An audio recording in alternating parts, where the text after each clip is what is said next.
ఈ సంఘమంతా కలిసి ఏకమై ఏకాత్మతో వాళ్ళు ప్రార్థన చేస్తున్నప్పుడు వాళ్ళకి ఏం జరిగిందో తెలుసా? దేవుని దూత పేతురు గారు ఉన్నటువంటి చెరసాలలోనికి వచ్చింది. అది ఎంత గొప్ప విషయం తెలుసండి. వీళ్ళ భూమి మీద ఉండి ఏకీభవించి ప్రార్థన చేస్తే ప్రియులారా, ఎక్కడో పరలోకంలో ఉన్నటువంటి దేవుని దూత ఆ పరలోకం నుంచి పేతురు ఉన్నటువంటి భూమి మీద ఉన్నటువంటి చెరసాల గదిలోనికి దిగింది. ఒక రకంగా చెప్పాలంటే వీళ్ళ భూమి మీద ఉండి చేసిన ప్రార్థన పరలోకమందున్న దేవుని చెంతకు చేరింది. ఆ పరలోకాన్ని ఎక్కడికి తీసుకొచ్చేసింది ఇప్పుడు? అంత శక్తివంతమైనటువంటి ప్రార్థన.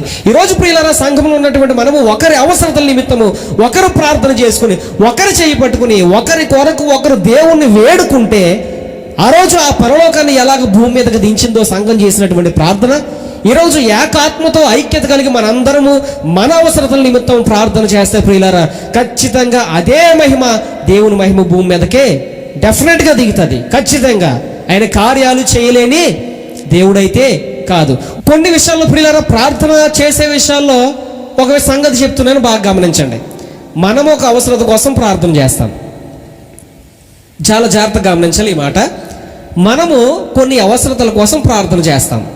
అయితే అది జరిగే వరకు జరుగుద్దో లేదో కూడా మనకు నమ్మకం ఉండదు.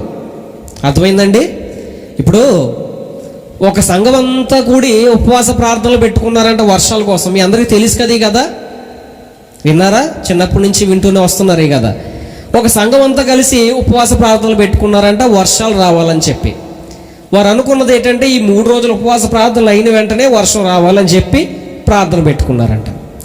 1వ రోజు అయింది, 2వ రోజు అయింది, 3వ రోజు అయింది. 3వ రోజు అందరూ మందిరంలోకి వస్తున్నారు. ఒక అమ్మాయి గొడుగు పట్టుకుని వస్తుంది. ఈ ఒక అమ్మాయి గొడుగు పట్టుకుని వచ్చేటువంటి ఈ సమయంలో ఏం జరిగిందంటే, ఒక పెద్దావిడ వచ్చి, నువ్వు ఇంత తింగరదాన్ని అనుకోలేదు, నువ్వు చదువుకుంటున్నావు కదా, ఇంత ఎండ కాస్తుంటే గొడుగు పట్టుకొస్తావేటి, నీకు అసలు బుర్ర ఉందా అని అడిగిందంట. అప్పుడు ఆ చిన్నపిల్ల ఏమన్నదంటే, నాకు బుర్ర ఉండడం కాదు, అసలు మీకు బుర్ర ఉందా? మనం చేసే ప్రార్థన ఏంటి?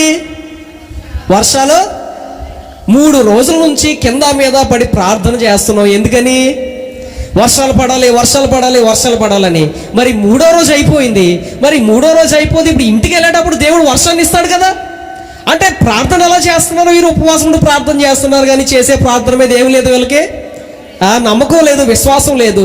ఈరోజు ప్రియులారా, దేవుని సన్నిధిలో ఉండి కార్యం కోసం చూచే నీవు, దేవుడు నీ జీవితంలో కార్యం చేయాలంటే ఆయన అడుగుతున్నాడు ఆ గుడ్డివారిని, ఇది నేను చేయగలను, అసలు మీరు నమ్ముతున్నారా? కాబట్టి ప్రార్థన చేయండి విశ్వాసంతో. ఏ ఇబ్బందులతో బాధపడుతూ ఉన్నారు, దేవుడి సన్నిధిలో విశ్వాసంతో ఆయన పాదాలు పట్టుకుని అడగండి. సాతాను కట్టిన కట్టన్ని కూడా దేవుడు తెంచివేయబోతాడు ఈ ఉపవాస ప్రార్థనలో. అప్పుల సమస్యలను దేవుడు విడిపిస్తాడు ఈ ఉపవాస ప్రార్థనలో.